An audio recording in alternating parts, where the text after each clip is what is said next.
If you know anything about driving a manual truck, you guys, I was like, I'll take a mail trainer or manual car, whatever. He was like, I don't really see any there either, close to where you live. You know that in the city. So then he was like, oh, I do have one. You don't care how far? I was like, oh no, I'll go anywhere. when you riding that clutch, he was like, well, the closest one I have is in. That right there will build your calf muscles because it's a whole bunch of stop and goes. St. Louis. I said, oh! Especially in Columbia, South Carolina. It's not, one of those country roads that some people are used to. I laughed at there. I was like, I thought you said anywhere. I was like, I don't even know what that is.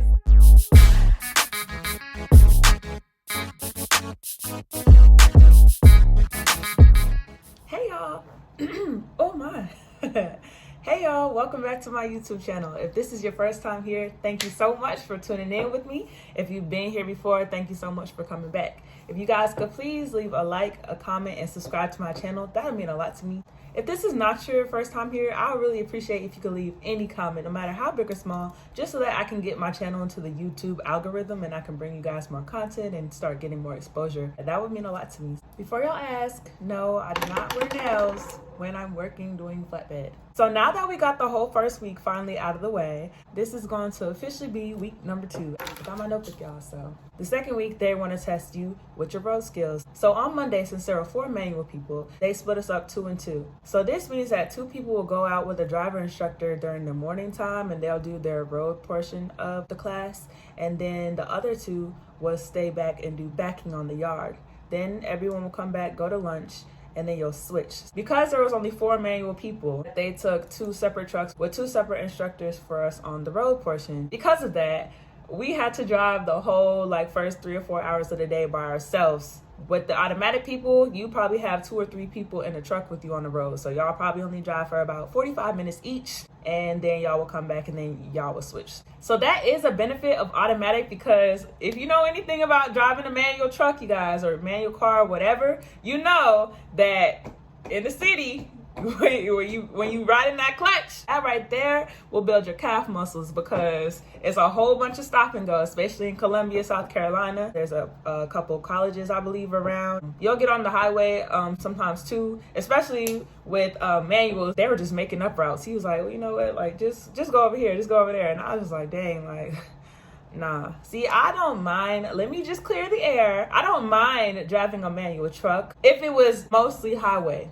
There are pros and cons of each. While you're out on the road driving for 3.5 hours, they will stop you halfway through that time in the morning. You'll see your classmates. You'll all pull up to a truck stop, and y'all will take a little 30-minute break there so that you're not constantly and consecutively driving for that 3.5 hours. But the break goes by very fast, in my opinion. But yeah, you will stop there. While you're out there doing the road portion of driving, if you are a manual, day 1, they will take you to a place that's called Shifters Road. That is where they will test to see if you're even efficient enough in driving a manual truck. So they'll take you onto the road, and the first place you'll go is this long, it's kind of, I don't really know how to call it. It's sorry. So picture an oval. And it's a really long road, but then you'll be able to do a U-turn around it. And then there's another area where you could do a U-turn around it again. So you'll just be driving around that long road and coming back and doing U-turns around it. So they could see how you do when you shift through the gears. And you cannot float gears, and you have to double clutch every gear. They want to see that you can go through 3rd, 4th, 5th, shift up, shift down, stuff like that. 6th, 7th, and 8th gear. It is a 10-speed, I believe I said in the last video. So yeah, you'll do that back there. And if you're grinding the gears too many times, if you're just floating through gears or anything else that kind of shows that you're not sufficient enough in driving a manual truck, they'll give you all that time that first day to kind of get through it. Because some of us have been out of the truck for a while. I knew I was out of the truck for about a few months after I graduated my CDL school, because I went July 5th, got my CDL April 30th. So you do the math. I'm not doing it right now. I'm just trying to create content. But yeah, so if you've been out of the truck for a little bit of time, they'll give you the chance to get back accustomed and used to it or whatever. But you have to make it through Shifters Road in order to get onto like the regular city driving. If you did not get it by the second day, they are sending you home. For me personally, I made it off Shifters Road the first day. So after a while of driving back there, we just went on through the city. He was like, you're good. That was in the morning. I went out there first. When we came back after lunch, we did the backing practice. So the backing that they want to see you do. For my CDL school, we had to do 3 backing maneuvers. We had to do straight back, obviously, the offset, and parallel parking. And I could parallel park very well, actually. And I was so proud of myself and everything at CDL school. But when I got out of there and got into like the real world of trucking, so to speak, they were like, you hardly ever have to parallel. I'm like, oh. So the really important one is the 45-degree angle parking. And that's kind of basically just like how you would have to park at a truck stop, because, you know, most of the parking spots are angled backs or whatever. But yeah, that's the backing that you have to be tested on. Not even your straight back. They made you do it after class, like the first week, just to, you know, I guess just to see if you could or whatever. But you're not getting tested on that. You're getting tested on that 45-degree angled backing. And that right there will make you cry all night, because that is no joke. And for me, I had never did that before. I never even heard of it, to be honest. Technically, you have 3 days to learn it and get it right. It's doable, obviously, because you just gotta go towards it with the mentality that, hey, this is what I gotta do if I wanna be able to be in this position for this job. But you do have to do it or they are sending you home. So moving into Tuesday. So they told you Friday that you'll be getting set up with your driver trainer on Tuesday. Before you leave that day, everyone's gonna be set up by the different regions or different areas that they're from. And you'll have different trainer managers, I think they were called, that'll kind of tell you like who's your trainer gonna be. You guys gotta also understand that your class is not the only class that's gonna be out there. There's going to be classes from people who are there to obtain their CDL at the same time. There are going to be people who are coming in and they only need to be there for a week because they already have driving experience, or they're going to be in your group if you're in the same group I was, where you're coming in with your CDL already in hand, but you have no driving experience.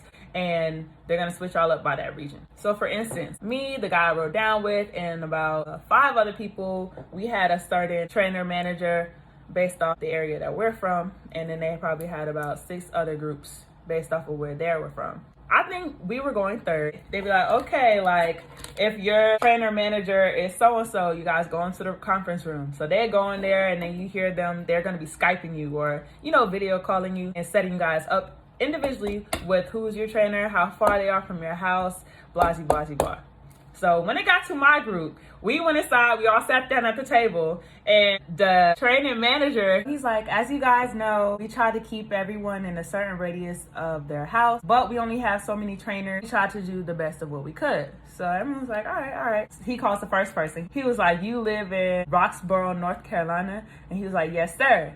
He was like, your closest trainer is, I forgot where it was, but it was 252 miles away. And everyone was like, woo! The whole room was like, what? And so he was like, excuse me? He was like, yeah, that's the closest one we could find. So everyone, you could tell everyone, including me, we sitting there thinking like, dang. So then he gets to the next person. He's like, you live in Chesapeake, Virginia? And he was like, yes, sir. He said, your closest trainer is such and such. It was 500 miles, y'all. 500 miles away. Everyone's like, oh, I know you lying. Like, what?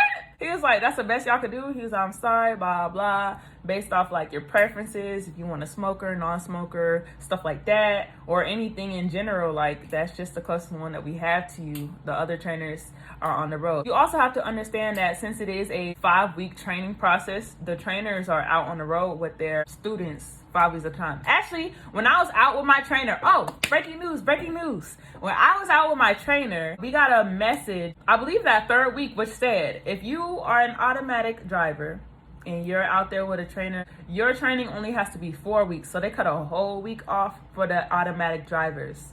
And if you're a manual, it's still 5 weeks. So, but anyway, his closest was 500. So I already knew when it got to me. I was like, and I'm a girl? Yeah, I don't know. Hopefully, I'm gonna keep my hopes high, but it's not looking too pretty.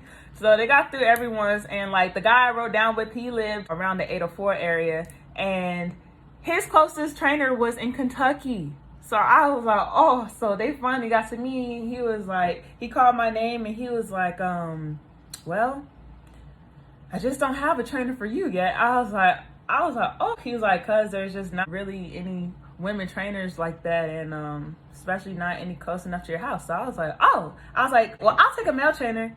And he was like, oh, okay. So he started looking. He was like, well, I don't really see anything there either close to where you live. So I was like, oh, well, I'll go anywhere. As long as you guys give me a hotel on the weekends, then I don't care where I go. And he was like, oh, really? So he starts looking all around. And he's looking around, I guess, trying to find me someone. He starts saying like, yeah, like, it's kind of hard to find a trainer for a woman at this company because a lot of males, they refuse to train women because anything can happen, I guess. I don't know.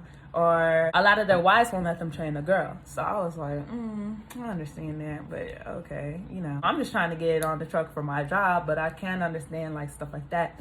So I was like, okay. So then he was like, oh, I do have one. And he was like, you don't care how far? I was like, oh, no, absolutely. I was like, I'll go anywhere. He was like, well, the closest one I have is in St. Louis. I said, oh, what? Wait. And everyone started laughing. I was like, maybe not that far. And they started laughing. They was like, I thought you said anywhere. I was like, I don't even know what that is. I had to look it up. And they laughing. He was like, well, it's another place. He was like, Indianapolis. I was like, oh, what? Okay. So I started thinking like with me, whatever happens, you know, I just try to roll with it. Like, okay, if this is where I'm meant to be, this is who I'm meant to be with. I just gotta have to make it do what it do. But come on now, like St. Louis. All right. So, I was like, oh, wow. He was like, if anything changes, we'll let you know. Oh, there was this one comment that the man made to me that kind of just made me be like, excuse me? But yeah, so when he was looking through the list, he was like, well, there is this one guy that'll train girls that's not too far from your area. But the only thing is